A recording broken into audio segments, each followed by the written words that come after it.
What's up guys and gals, my name's Cole, and in today's video we're going to be showing you guys how to build the Nissan R34 Skyline GT-R. So before we get started, the free PDF instructions for this model are available at the link in the description below, but say you would rather watch the tutorial, it's just going to be coming up after I talk about the details here, or you can just skip ahead in the video. So I assume most of you know a lot about the R34 Skyline, but in case you don't, basically it is a 1999 to like 2003 or something like that, I think, when they were sold. It was only ever sold in Japan, so that's why it's called JDM, Japanese Domestic Market. And basically it had around, I think it had the gentleman's agreement thingy, so Nissan only ever said it made 275 horsepower. Most people think it made more than that, but nobody's really sure because Nissan never said how much. But I'm too lazy to look up that information. So basically it had some power, it had twin turbo, inline 6, RB26, all-wheel drive. I can't remember if it had rear wheel steering. I feel like it had rear wheel steering. I'm pretty sure it had rear wheel steering. Quite a high-tech feature for a 90s car. It had, with manual transmission, all-wheel drive, so very, very high-tech machine. And it goes for extremely high prices on the market in the USA because they're not very common at all. Even then, I'm not sure it's worth 300 grand, but either way, it's a very valuable car these days. But in a couple of years, in fact, I think in 1 or 2 years, on the watch with the years on it, we're going to be able to import them, and I have a feeling that we'll be seeing a lot around here. So let's go over this model real quick. Now this is based on the Nismo body kit version. There's like the standard version, there's the Nismo body kit. There are other body kits out there, but I like the way Nismo one looks a lot. I think Nismo is like part of Nissan, so I think it's like a facelift thingy or something like that. So yeah, that's basically what the front bumper and side skirts and rear bumper of this one is based on. So let's look at the front here. I'll just show you guys right here because honestly, it's sometimes it's just easier like this, and it makes the video a little bit smoother if I just show you guys right here. As you can see, it's a pretty standard front design. There's nothing really crazy about it. It's mostly formed with wedge plates. I think it looks quite nice. It is pretty flat looking, but you know, that's how it's supposed to look, so I think it looks pretty good. And also the lighting's a little bit dark, so let me move it back a little bit. We have the hood with the slope in it right there, and basically it's pretty flat. There's not really a lot to the GT-R's hood, although if you want to, you can replace this tile right here with some grill tiles to give it some louvers, make it look a little bit more aggressive.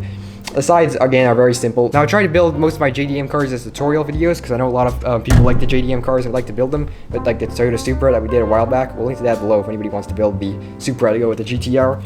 But the nice thing is that JDM cars are often not like super complicated in their design, as opposed to some of the more complicated cars, so the JDM cars are often make for much better tutorial videos, which works out quite nicely. The sides are very simple, as you can see. We've got the side skirts, and there's not much here. We've got this curved slope to kind of represent the rear fender flare, which looks okay. I was thinking about using jumper plates to move the whole rear fender out half a plate, which would have looked, I think, more realistic, but it would have been a lot to try and cram in there. Just to keep it more secure and make it more of a clean design, we've gone with the standard fender design.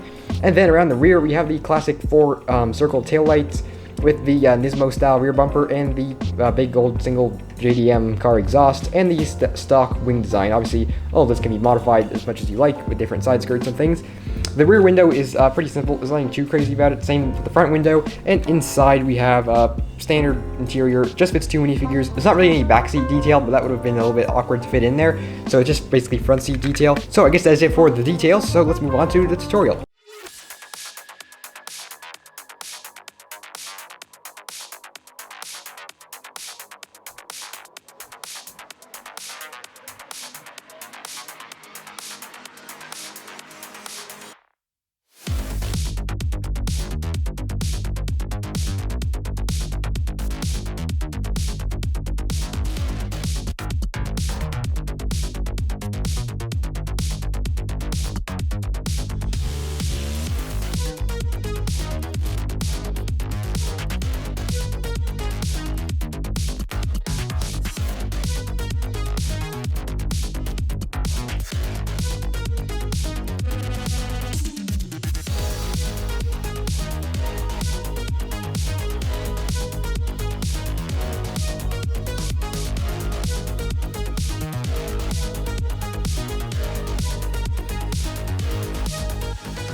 So guys, that is it for today's video. Hope you guys enjoyed it. I guess you can follow me on Instagram and you give the video a like and you subscribe and all the things you would do at the end of a YouTube video. So thank you guys for watching, and I will see you guys next time.